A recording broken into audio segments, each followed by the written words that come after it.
Viewers, এখন রান্না করব মুরগির মাংস দিয়ে বুটের ডাল। অসম্ভব মজাদার এই তরকারি, আপনারা একবার বানিয়ে খেলে সবাই হাত চেটে পুটে খাবে। আদা বাটা, রসুন বাটা, হলুদের গুঁড়া, মরিচের গুঁড়া, ধনিয়ার গুঁড়া দিয়ে দিয়েছি, সাথে স্বাদ মতো লবণ দিয়ে দিয়েছি। এখন আমি দিয়ে দেবো মাংসটা, মুরগির মাংস ধুয়ে পরিষ্কার করে নিয়েছি।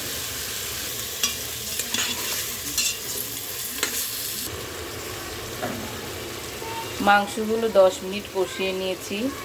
এখন আমি ভিজিয়ে রাখা ডালগুলো ধুয়ে পরিষ্কার করে দিয়ে দেব।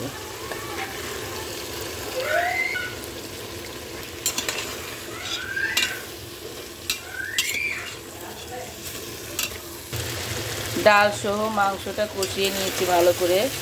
এখন আমি ঝোল দিয়ে দিব। ভিউয়ার্স, প্রেশার কুকারে রান্না করছি যেন তাড়াতাড়ি হয়, এবং প্রেশার কুকারের তরকারি খুবই মজাদার হয়। পানি দিয়ে দেব এবং প্রেশার কুকারের ঢাকনাটা লাগিয়ে দিলাম 5 মিনিটের জন্য। আমার বুটের ডাল হয়ে গেছে, আমি গরম মশলা দিয়ে দিলাম।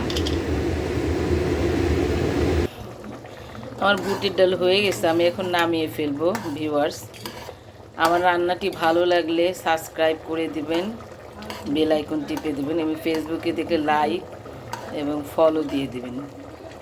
আসসালামু আলাইকুম।